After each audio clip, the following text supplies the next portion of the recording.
Vamos dar sequência em Atos, né? Estamos falando sobre a missão da igreja. É o tema anual da nossa igreja. A missão da igreja, nós temos estudado isso no livro de Atos, nas quartas-feiras. E eu convido você a abrir sua Bíblia lá em Atos, no capítulo 2.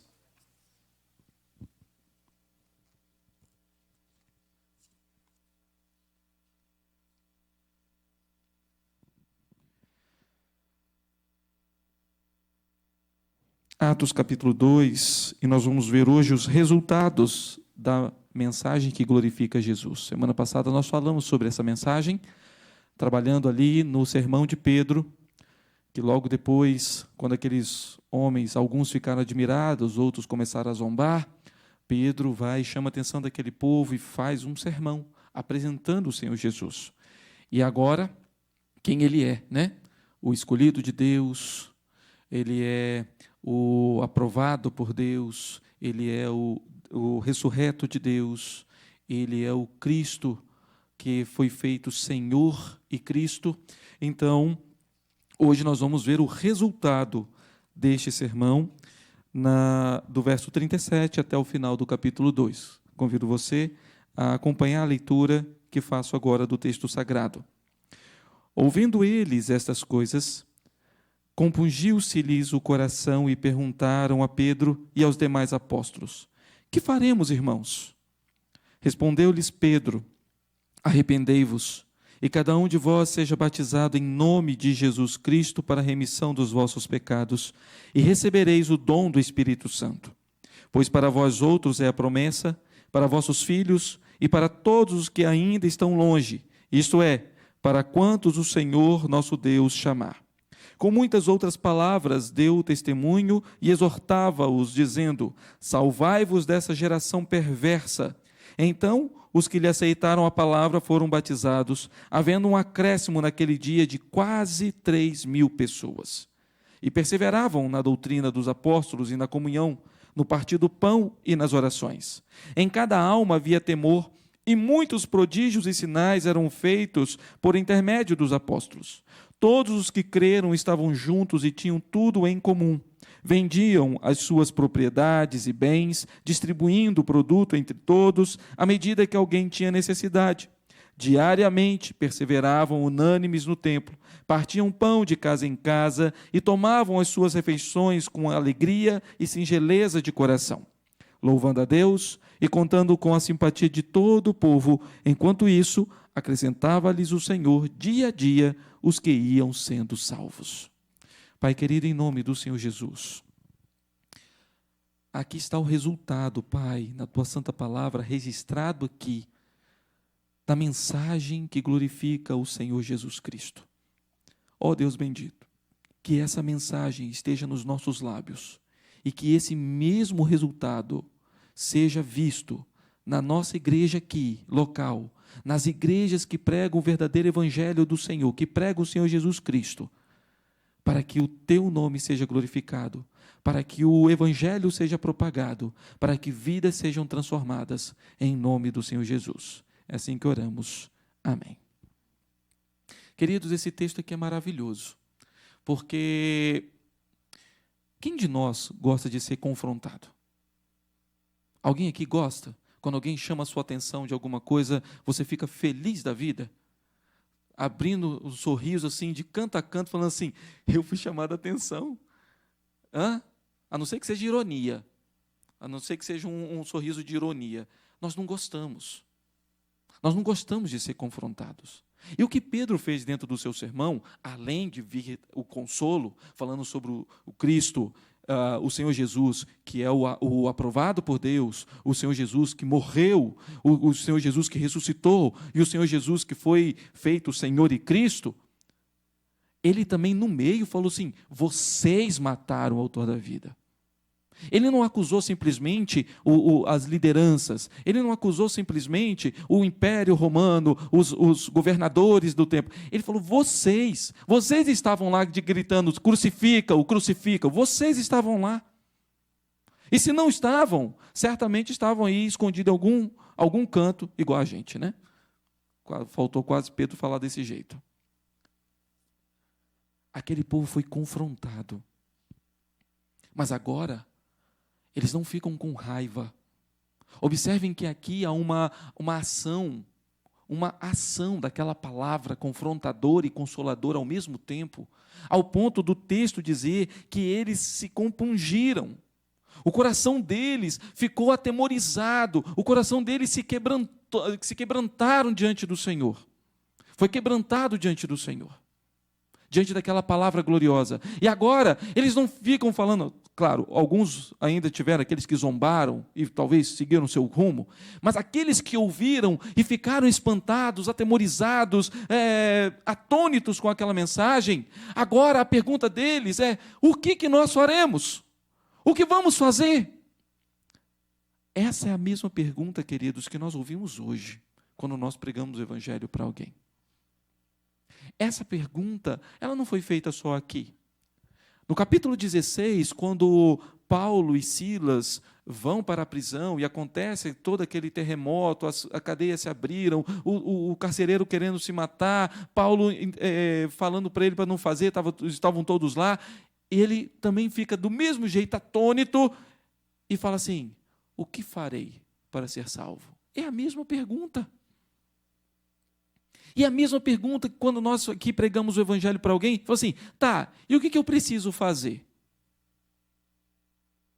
Talvez você que já pregou o Evangelho para alguém, você que já passou, já falou do Senhor Jesus para alguém, da graça do Senhor Jesus, certamente você deve ter ouvido essa pergunta. E aí, o que eu faço agora? Aí você assim: não é de graça.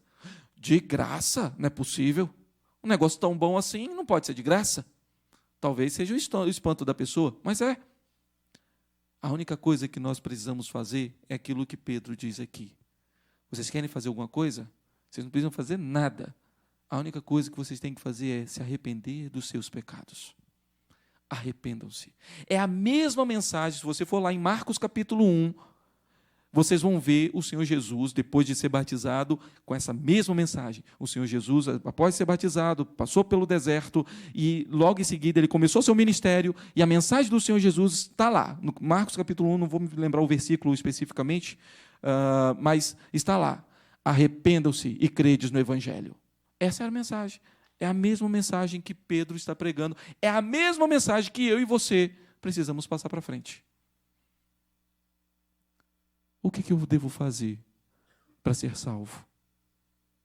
Arrependa-se dos seus pecados. Aquele povo ouviu essas palavras. Ele seguiu dizendo: e cada um de vós seja batizado em nome de Jesus Cristo, para a remissão dos vossos pecados. Duas coisas a gente tem que tomar cuidado aqui nesse texto. Uma é a gente achar que a salvação está ligada ao batismo. Não. O batismo, sim, é um selo visível da graça invisível que já nos transformou, que nos compungiu o coração, que nos quebrantou o coração e que remiu os nossos pecados. Então, quando a gente é batizado, visivelmente, diante da igreja e do Senhor, nós estamos ali selando um pacto de que nós pertencemos publicamente, nós estamos selando esse pacto de que o Espírito Santo já agiu no meu coração, já transformou a minha vida, já remiu, já perdoou os meus pecados. É isso que está acontecendo aqui. O batismo, ele é um sinal visível de uma graça invisível. Quando eles foram batizados, eles não se tornaram crentes depois de ser batizados, eles não se tornaram salvos depois que foram batizados. Eles estavam salvos, eram salvos, e por conta disso, por causa dessa certeza que os seus pecados foram remidos, eles foram batizados. O texto aqui, talvez, por conta da sequência, nos dá uma impressão dessa maneira. Mas a palavrinha para, ela também no grego, ela significa de acordo com, ou em referência de. Então muda o sentido, uma vez que você fala assim, então vocês vão ser batizados em referência ao que aconteceu, a remissão dos seus pecados. Vocês se arrependeram dos seus pecados? Sim. Então sejam batizados, porque os seus pecados já foram perdoados. É esse o sentido. A outra coisa que nós observamos aqui é que fala que sejam batizados em nome de Jesus. Mas a ordem não era batizar em nome do Pai, do Filho e do Espírito Santo? Sim, queridos, mas a mensagem que Pedro fez foi sobre Jesus. Então, agora, muitas daquelas pessoas conheciam o batismo de João Batista. E agora ele está apresentando o outro batismo em nome do Senhor Jesus, em nome do Pai, do Filho e do Espírito Santo. Ele fez uma abreviação aqui, no que diz respeito ao Senhor Jesus, por conta do seu sermão. Foi quem ele apresentou naquele momento, o Senhor Jesus. Então, não achem que os apóstolos desobedeceram o Senhor só pregando em nome de Jesus, ou só batizando em nome de Jesus. Não. Eles batizaram em nome do Pai, do Filho e do Espírito Santo. Aqui é apenas uma abreviação, uma vez que a mensagem foi sobre Jesus. Ok? Mas a igreja, queridos, que o resultado da mensagem transformadora, o resultado da mensagem que glorifica o Senhor, leva as pessoas ao arrependimento. O resultado da mensagem transformadora, não da mensagem que a gente acha, que a gente compartilha sobre as nossas experiências religiosas. Isso não transforma nada. O que transforma é a mensagem transformadora. E aqui a gente vê isso, o resultado dessa transformação. Aquelas pessoas foram remidas dos seus pecados, aquelas pessoas se arrependeram dos seus pecados, aquelas pessoas foram batizadas em nome do Senhor Jesus. Isso é o resultado. Quando nós pregamos o verdadeiro evangelho, quando nós nos dispomos a cumprir a nossa missão, certamente, alguns podem zombar, mas outros ouvirão, se arrependerão, serão quebrantados e serão batizados em nome do Senhor Jesus. Logo em seguida, Pedro continua falando sobre a questão: e recebereis o dom do Espírito Santo. Que dom é esse? Dom é presente. Recebereis o perdão. Uma vez que vocês se arrependeram dos seus pecados, certamente vocês vão receber esse presente, essa dádiva, que é o perdão de Deus. Certamente vocês vão receber essa maravilhosa graça, que é a salvação em Cristo Jesus. Ele não está falando aqui dos dons espirituais, ou até mesmo os dons espetaculares, que aquele povo ia falar em línguas, como os apóstolos dos 120 fizeram na descida do Espírito Santo. Ele está falando sobre a salvação. Ele está falando sobre o perdão de Deus. Essa é a dádiva do Espírito Santo que ele está citando aqui. Essa é a dádiva que nós temos. E nos apropriamos dela. E devemos nos apropriar. Quando nós pecamos, queridos, certamente nosso coração se enche de culpa. E se a gente deixar, essa culpa toma conta de uma maneira tão grande que ela nos afasta da palavra e da oração. Quem aqui já ficou algum tempo sem orar, sem ler a Bíblia por causa de um pecado, e aquilo causou vergonha, e você ficou assim: ah, não, mas não vou nem orar, porque Deus não vai nem me ouvir, eu cometi esse pecado aqui, eu estou com vergonha de falar alguma coisa para Deus, eu não mereço nada. Não merece antes, não merece agora e nunca vai merecer. É por isso que é graça. E é justamente nesse momento em que a culpa está corroendo, é que você tem que se apropriar, é que você tem que lembrar do dom do Espírito Santo, do perdão dos seus pecados em Jesus. Eu e você não temos nada que possa fazer essa vergonha sumir, mas o Senhor tem. E é o seu sangue derramado na cruz do Calvário. Então, queridos, a palavra que glorifica o Senhor, ela nos transforma, trazendo essa verdadeira liberdade. Nós somos livres, livres do poder do pecado, porque ainda que pequemos, nós temos a certeza de que o Senhor nos perdoa se nos arrependermos. Pecado e arrependimento estão inteiramente ligados, ainda que sejam opostos. Como assim? Porque se você pecar e simplesmente falar assim: ah, não, Deus perdoa, você está muito enganado. Agora, se você peca e você profundamente está arrependido do seu pecado e confessa diante do Senhor, certamente você tem o perdão de Deus. Seguindo o texto, a mensagem que transforma, ela também nos faz apropriar das promessas de Deus. Olha o verso de número 39. Pois para vós outros é a promessa, para vossos filhos e para todos que ainda estão longe. Isto é, para quantos o Senhor nosso Deus chamar. Uma coisa muito interessante aqui nesse texto. Esse texto ele é base até mesmo quando nós falamos sobre o batismo infantil. É um dos textos que nós utilizamos. E por que nós utilizamos esse texto quando nós falamos sobre o batismo infantil? Porque a palavra filhos aqui, ela no grego também significa criança. Teknós está no dativo e ela significa criança. E o dativo ele tem uma peculiaridade muito interessante, que é benefício ou prejuízo a outro ou a algo, a alguém ou a algo. Ou seja, a promessa aqui é para aqueles que estão ouvindo, mas não somente para eles, mas também para as suas crianças ou para os seus filhos. É isso que o texto está dizendo. É por isso, essa é uma das razões, ou um dos textos que nós utilizamos, que faz com que nós batizemos as nossas crianças. As crianças são salvas porque foram batizadas na infância? Não. Assim como também o adulto que é batizado também não significa que ele é salvo. Quantas pessoas vocês já viram ser batizadas numa igreja depois de adulto e depois abandonar a fé? Mesmo respondendo adulto, tendo consciência do que está respondendo. Entretanto, nós cremos na promessa. E até que se prove o contrário, entendemos que os nossos filhos fazem parte da promessa. É assim que Jacó batizou seus filhos. É assim, ou batizou por meio da circuncisão. É assim que Isaac fez com Esaú e Jacó. É assim que Abraão fez com Isaac e com Ismael. Crendo na promessa. Ah, mas Ismael foi circuncidado e olha só o que aconteceu. Mas era filho da promessa, até que se prove o contrário. Era filho da promessa. Ah, Esaú, olha só. Isaac foi para um caminho, Esaú foi para outro. É isso mesmo.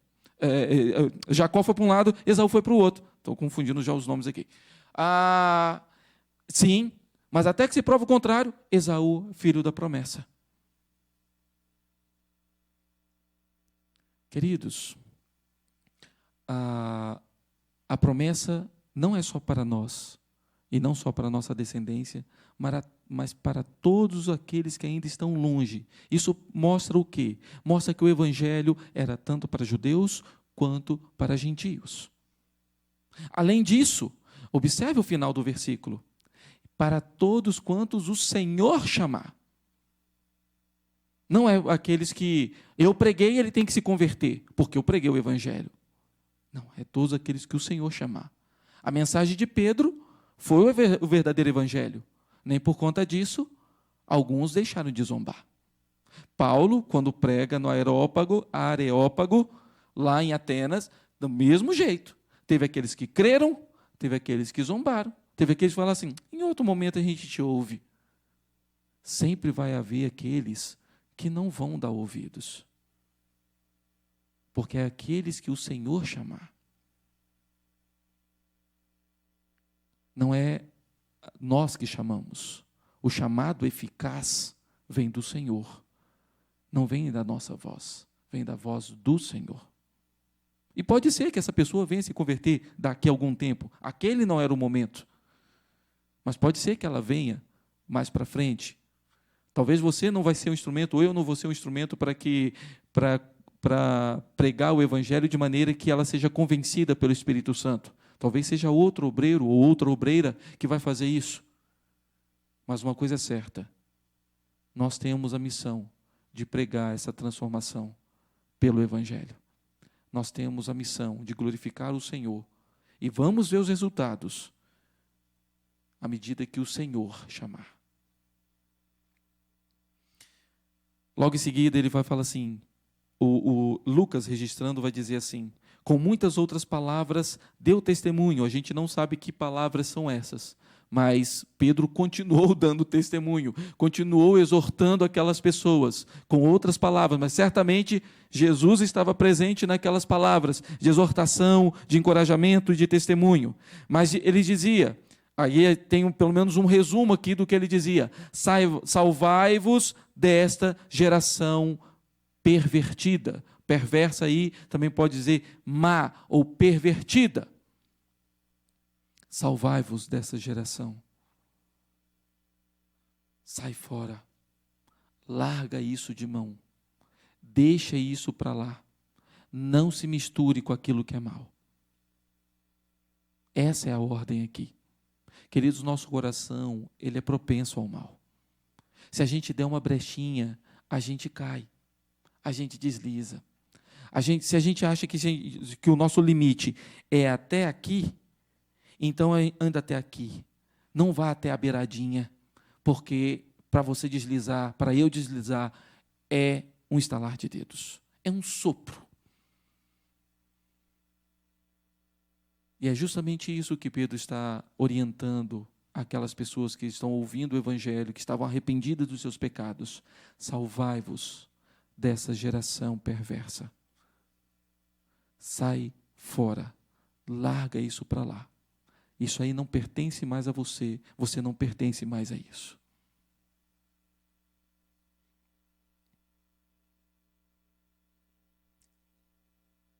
A mensagem transformadora, a mensagem que glorifica o Senhor, traz promessas, nós precisamos crer nessas promessas. E quando cremos, uma das atitudes que nós precisamos tomar é justamente sair fora daquilo que pode nos levar a pecar. É nos abster de estar em locais ou em ambientes ou com pessoas que podem nos conduzir para outro caminho. E nós somos muito influenciáveis, queridos. Nós somos.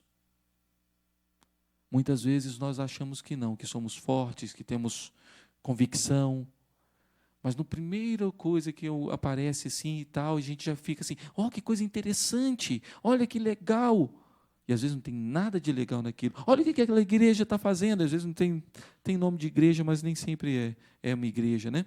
Mas olha o que a igreja, que legal, a gente podia fazer igual. Veja se aquilo é bíblico primeiro. Se for bíblico, emite. Porque é bíblico, não porque a outra igreja está fazendo.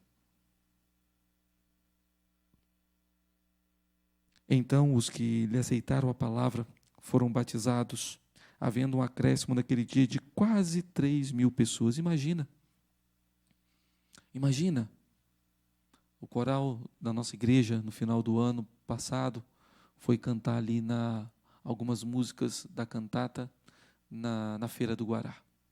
Imagina aquelas pessoas passando ali e perguntando para os integrantes do nosso coral, o que faremos para ser salvos? Nós ouvimos o Evangelho da maneira como vocês cantaram. Nós queremos ser batizados. Imagina. Mas isso pode ser verdade, queridos, não é só uma imaginação. Mas nós precisamos pregar com convicção. Nós precisamos anunciar com convicção.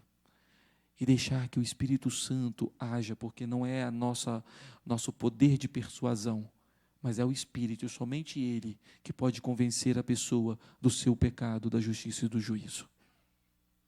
O máximo que eu posso fazer é discutir com ela, mas a discussão talvez vai fazer ela travar mais o coração ainda, mais endurecer o coração dela do que amolecê-lo. Mas o Espírito Santo pode. É por isso que nós precisamos anunciar Jesus. Às vezes a gente quer discutir doutrina. A doutrina ela vai aprender à medida que ela for conhecendo as Escrituras, que ela for convivendo com o povo de Deus. Mas é Jesus quem transforma. É Ele que deve ser anunciado. Eu não estou desprezando a doutrina, pelo contrário, nós vamos ver agora daqui a pouquinho que a doutrina é muito importante. É essencial. Mas ela vai sendo aprendida à medida que a pessoa convive com o povo de Deus. Quem vai mudar primeiro o coração dela, quem vai agir no coração dela, é o Espírito Santo, através da mensagem de Jesus. Continuando o texto. E aí chegamos num texto que é muito conhecido, né? E que faz parte também do resultado daquela mensagem que glorifica o Senhor Jesus. A mensagem chegou àqueles corações, compungiu aqueles corações, eles se arrependeram dos seus pecados, eles foram batizados, eles creram na promessa, eles entenderam que aquela promessa não era só para os judeus, mas para todos aqueles que o Senhor Jesus chamar. Agora, como eles viviam? É resultado daquela mensagem. É resultado de ter Jesus no nosso coração. Quando nós temos o Senhor Jesus no coração, certamente nós vamos viver dessa maneira aqui. E ele fala aqui no verso de número 42, e entendo isso, queridos. Lá em Gênesis, quando a gente lê Gênesis 1 e 2, a gente lê às vezes Gênesis 1 e a gente vê a criação sendo toda discriminada ali, né, vamos dizer assim, colocando item por item, e dia por dia, o que foi criado em cada dia e tal. E depois, no capítulo 2, a gente vê de uma maneira mais pormenorizada a criação do homem, a criação da mulher. Lá no capítulo 1, ainda no verso 26, vai falar, façamos o homem à nossa imagem e semelhança. E depois, lá no capítulo 2, a gente vê como o homem foi formado, como a mulher foi formada, como o primeiro casamento foi ali realizado e tudo mais. Aqui também é um pouquinho disso. O versículo 42, ele vai dar o tom de tudo o que vai acontecer do 43 até o 47. Tudo que você lê no verso 42, você vai ver depois destrinchado no 43 ao 47. Então, observem, verso 42. E perseveravam na doutrina dos apóstolos e na comunhão, no partir do pão e nas orações. Aqui nós temos 4 pilares muito bem fundamentados de como o cristão deve viver. O cristão que vive em função do Senhor Jesus, o cristão que obedece ao Senhor Jesus, certamente vai seguir esses 4 pilares. E agora vem destrinchando nos versos 43. Observem o verso 43. Em cada alma havia temor. Por que havia o temor? Porque eles começaram a entender a doutrina que os apóstolos ensinavam.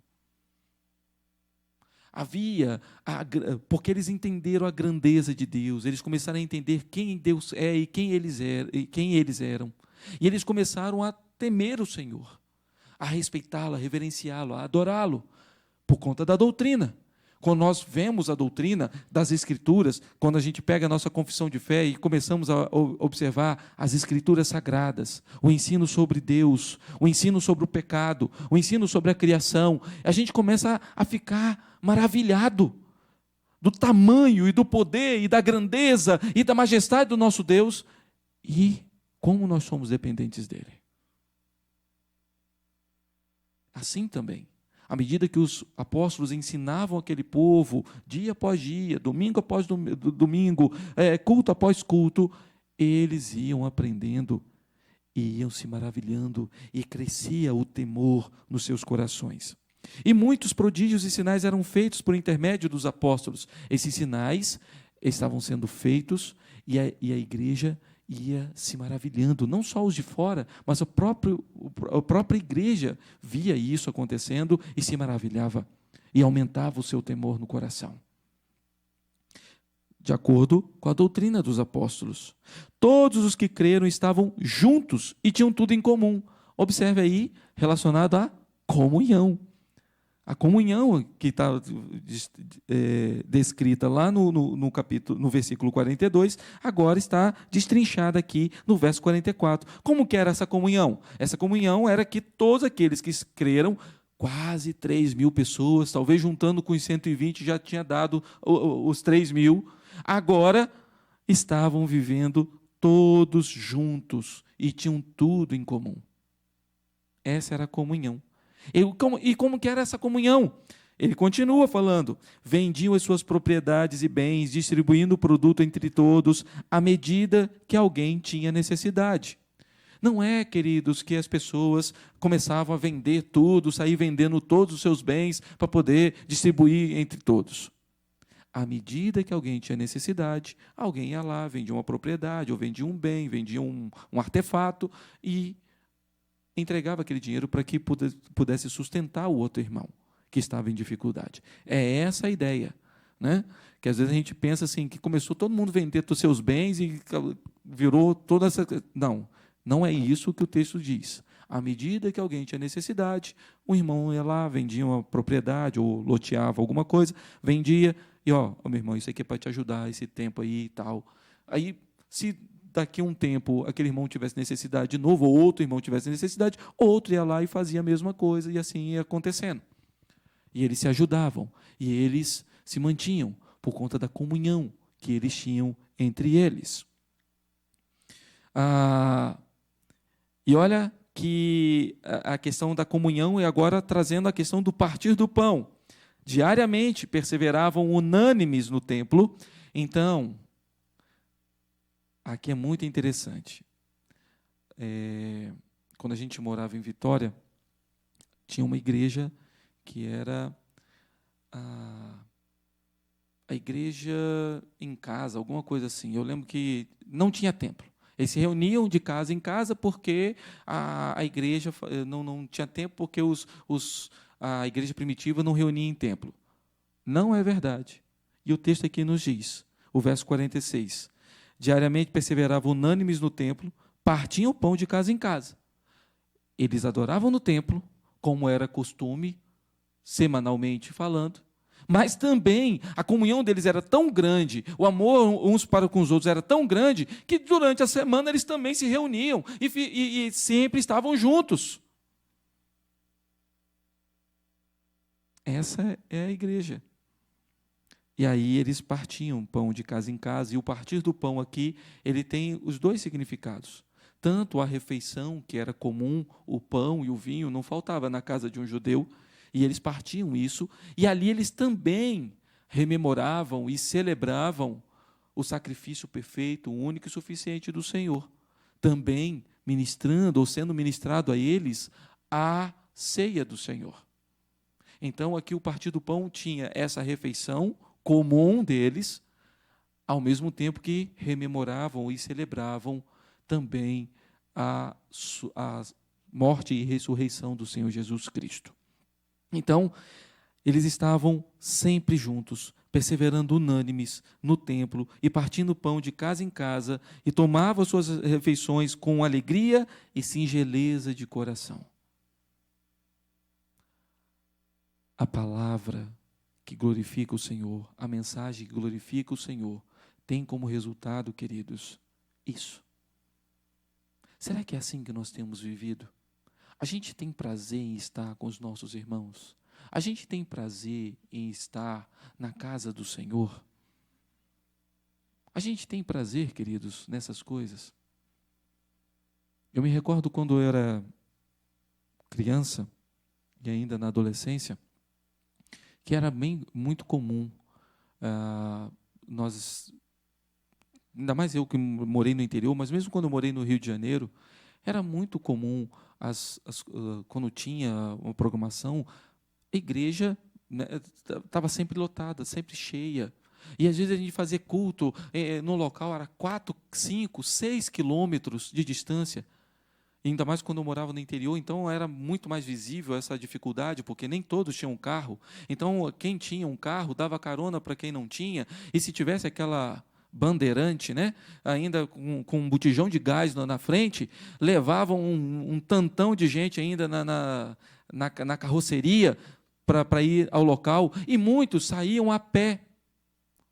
A pé. E quem tivesse uma bicicleta, ou quem tivesse aí um cavalo, ia a cavalo ou de bicicleta, para ir, e lotava aquela casa, e lotava aquele local, e fazia aquele culto gostoso, e todo mundo não queria nem ir embora de tão gostoso que estava o ambiente ali.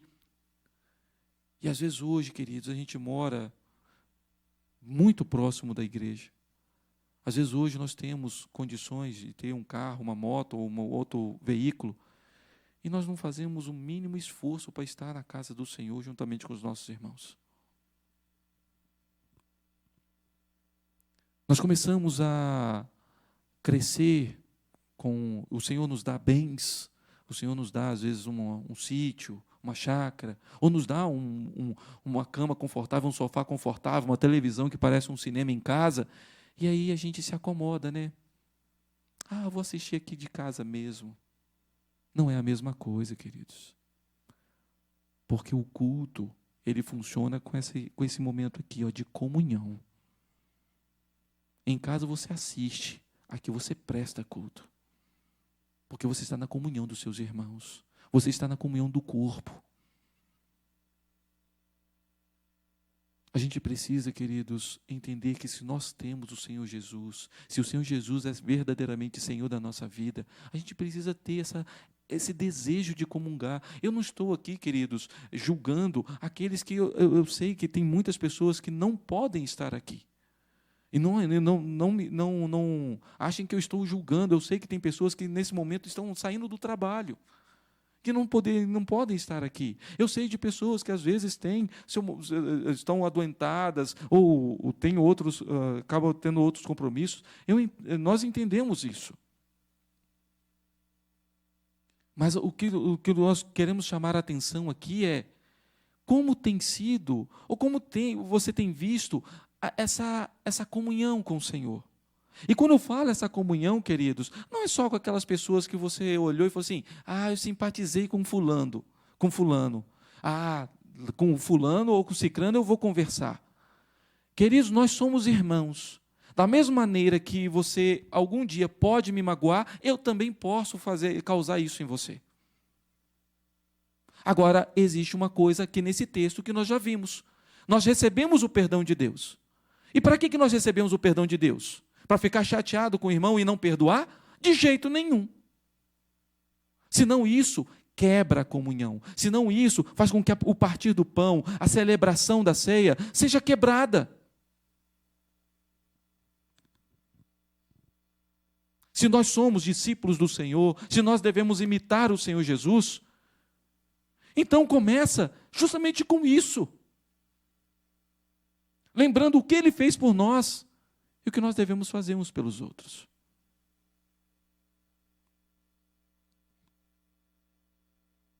Essa igreja permanecia firme na doutrina dos apóstolos, na comunhão, no partir do pão, nas orações. Quando eles estavam juntos, certamente tinham seus momentos de oração. Quando eles estavam, seja no templo, seja de casa em casa, certamente eles estavam ali orando uns pelos outros. Certamente eles intercediam uns pelos outros. Certamente conheciam as necessidades uns dos outros, até mesmo para que, se houvesse uma questão física, eles pudessem fazer o que estão falando aqui, vender uma propriedade ou coisa assim. Às vezes nós não conhecemos o corpo que nós estamos aqui, que deveríamos conhecer. Nós não sabemos qual é a necessidade dos nossos irmãos. E tem um problema nosso de proatividade, de às vezes não ir e perguntar se está tudo bem, mas às vezes também tem a vergonha de cada um de nós, e às vezes achar que não deve falar, não pode compartilhar. Não, porque se eu falar, o outro vai saber que eu estou passando por isso. Se eu falar, o outro pode falar com o outro ainda, e eu vou ficar chateado. É porque a gente ainda não entendeu o que é viver num corpo. A gente não entendeu ainda. Então quer dizer que uma parte do corpo está sobrecarregada, o corpo está sofrendo com isso, e o corpo não pode ajudar. Imagina você indo no mercado e você compra ali 5 quilos de arroz, 5 quilos de açúcar, 2 quilos de feijão, 2 garrafas de refrigerante, põe em sacolas separadas, mas vem carregando para sua casa a pé, num braço só. O que vai acontecer? Você vai chegar com o braço doendo, com a coluna doendo, porque você vai vir aqui, vai chegar aqui com uma escoliose violenta. Você vai sentir, até mesmo o lado que você carregar, seja você destro ou canhoto, até a perna doendo, por conta de estar forçando mais aquele lado ali. Ou seja, o corpo todo está sofrendo, porque você não dividiu a carga. A oração, queridos, faz parte disso. Nós precisamos orar uns pelos outros. Nós precisamos conhecer as necessidades uns dos outros. Talvez você não precise entrar em detalhes do que está acontecendo, do que você está precisando. Mas saber que a gente pode e devemos orar uns pelos outros, e que você pode contar, ou que eu posso contar, isso, queridos, deve trazer paz ao nosso coração. E sabe o que modifica a nossa vida? Saber que é o Senhor Jesus quem está no controle de todas as coisas. O verso 47, ele vai fechar aqui, mostrando, queridos, que a mensagem transformadora, ela tem uma participação do povo de Deus, mas não é isso que faz a igreja crescer. Olha o início do versículo 47. Louvando a Deus, a igreja louvando a Deus. E a igreja louvando a Deus, a igreja vivendo dessa maneira, testemunhando dessa maneira, o que acontecia? Ela contava com a simpatia de todo o povo. Era uma igreja, a população de Jerusalém sabia que ali tinha uma igreja. A população daquela cidade sabia que tinha irmãos ali que viviam de uma maneira diferente, de uma maneira diferenciada. A gente fala que nós queremos uma igreja para a cidade. Nós precisamos viver dessa maneira então, para que sejamos uma igreja relevante onde nós estamos. Uma igreja que adora, uma igreja que edifica, uma igreja que acolhe, uma igreja que evangeliza. Para contar com a simpatia de todo o povo. Assim que a gente chegou aqui, eu me lembro que a gente foi fazer uma distribuição de folhetos. Eu só não lembro se de folhetos de cada dia. Só não lembro se foi uma coisa da SAF ou se foi algo da UMP. Eu acho que foi da UMP. Eu fui até com alguns jovens, isso, da UMP. E eu me lembro que eu fui numa dessas casas aqui, dessa aqui, que dá na padaria aqui. E tinha uma pessoa que virou e falou assim: uai, tem uma igreja ali? Não sabia que tem uma igreja aqui. Uma igreja que está aqui há 45 anos.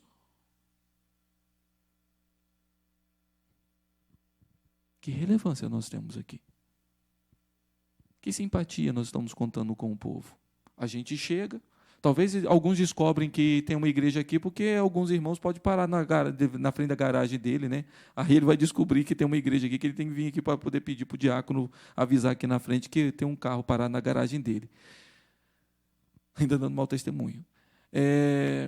Mas a gente tem que tomar cuidado, queridos. A gente precisa contar com toda a simpatia do povo. As pessoas precisam saber que aqui há uma igreja que glorifica o nome do Senhor, que prega o nome do Senhor. Mas nós não mudamos o coração de ninguém. Nós temos a missão de pregar o Evangelho.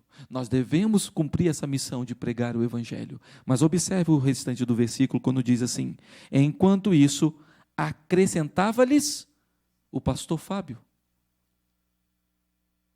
Acrescentava-lhes o pastor Robson. Acrescentava-lhes o conselho. Quem ia acrescentando era os professores da escola dominical? Não, o Senhor. O Senhor é quem ia acrescentando dia a dia os que iam sendo salvos.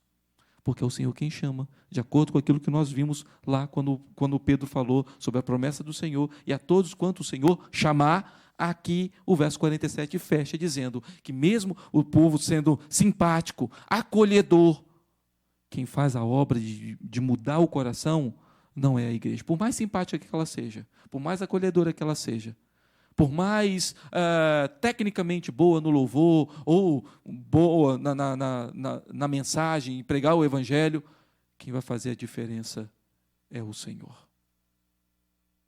Nós somos apenas instrumentos de barro nas mãos daquele que tem todo o poder de realmente mudar o coração de alguém. Sejamos, queridos, uma igreja que prega o verdadeiro Evangelho, que prega a mensagem transformadora do Evangelho. Sejamos uma igreja que cumpre a missão de viver de acordo com aquilo que a palavra nos ensina, como nós vimos aqui, como os cristãos viviam. E assim nós vamos contar com a simpatia do povo. E assim o Senhor vai acrescentando aqueles que vão sendo salvos, segundo aqueles que Ele chamar eficazmente. Que o Senhor nos abençoe. Vamos orar?